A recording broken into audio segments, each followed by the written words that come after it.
Alright, real quick, I was about to do a video to show me customizing a Scarlet Spider. Actually, I'm just going to do a kit bash of these two Scarlet Spider figures right here. And I said I wanted to do a quick review, real quick, of the Scarlet Spider before I even got into that, before I started chopping them up. Focus on this guy here in the front. Forgive the mess. This is kind of like just me working real quick in my computer desk area, just throwing everything together. But before I went over that, I'm going to show off the articulation. This is one of the things I don't really like about these figures, even though you do get the full split here.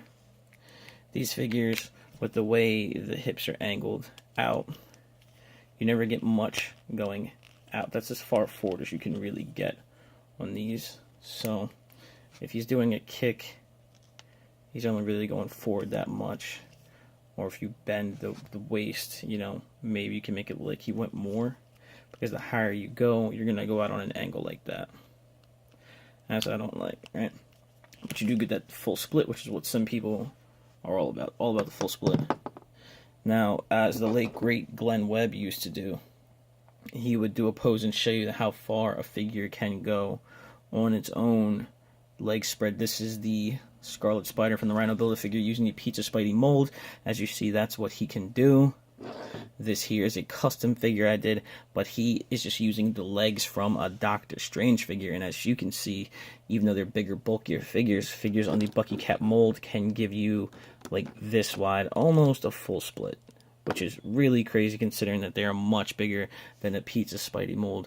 But the reason this is because the Pizza Spidey legs are so thin that if you see, you can see right in here, the cut that they do to allow motion, it's not very wide. You go there, but you do get much farther in the front because the hips here are carved out a lot more. So you get way more forward motion, which looks great.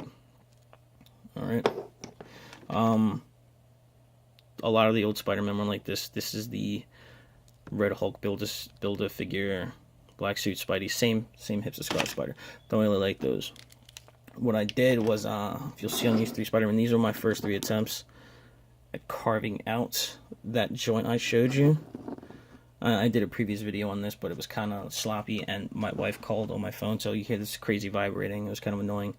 But as you can see here, this guy in that standing pose, you get much more out of it. I believe this was my first attempt here, so it's not very clean. But what I did was I hollowed these out. Forgive the white mess, I'll explain that in a moment. But I hollowed these out. Now the Dremel bit I used was pretty huge, so you ended up getting a huge gap, and it ended up resulting in a little bit of a mess and a little bit of loose limbs. That's what the white stuff is. I used super glue. To try and tighten up the joints, and it worked a little bit, but you got the residue. Then I discovered the finished floor polish you can use. So I'm going to get some of that and try. This is, I think, version 1, 2, 3, or 1, 2, 3, whatever. But this was my first. These are the second. And what I did in these guys over here, was I just used a smaller Dremel bit. So it was about the same size as what was already existing. And I just continued to hollow. I mean, you get that, but that's not really that annoying. It's never really going to bother me to see that. But what that does allow is that allows me to get huge splits out of Spider-Man, like almost a full-on split, you know. So move this guy over here. It's a crazy stand. If you were gonna do something and pose with the Rhino, who I have, look at my keyboard, I'm such a mess. You know, Spider-Man can now get way more articulation out of there. And like I said, a little super glue did tighten up that joint. Oh, you can't even see what I'm doing. There we go. So it did tighten up that joint and allow for much more flexibility, much more agility. But again, you know, from the front you can't really see it, but you can a little bit from certain angles. You see that messy joint there. And I believe this is version 3, which was the cleanest. Third time's a charm.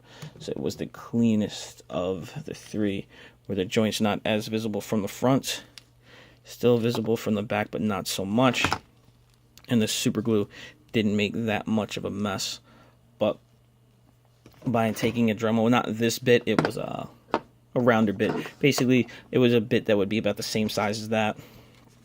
Taking the figure, dremeling out here real slow. I believe what I did on this one was the boil and pop, which I don't really recommend. Okay, not on this one, but on I think version 1 or 2, I did the boil and pop, and you see these limbs are so thin that it just kind of cracked it there, which I can super glue back together, and I will, but whatever. I'm not too worried about these, like experimenting on Pizza Spidey, because I have 10, 11, 12 of these things.